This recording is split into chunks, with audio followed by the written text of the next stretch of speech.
আপনার মোবাইলের internet speed 5G গতিতে বাড়িয়ে নিন। পানির ভিতরেও যদি যান আপনি, তাহলে সেখানেও আপনি 5G গতি পাবেন।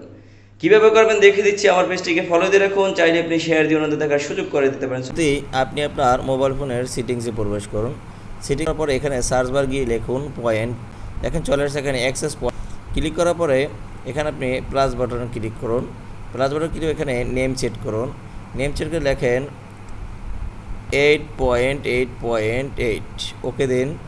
এরপর আবার এপিএন সিলেক্ট করুন, সিলেক্ট করে লেখুন 8.8.8.5, তারপর জি লিখুন বড় হাতের 5G ওকে দিন। এরপর এখানে নিচে কি দেখেন একটু সার্ভার লেখা আছে, সার্ভার কি লিখুন, সার্ভার লিখুন www.google.com ওকে দিন। এরপরে আপনি এখানে এই মোড়ের এখানে ক্লিক করুন, ক্লিক করে এখানে সেভ দিন, বাস। এরপর আপনি এটাকে সিলেক্ট করুন, বাস আপনার কাজ শেষ। এখন থেকে আপনার ফোনে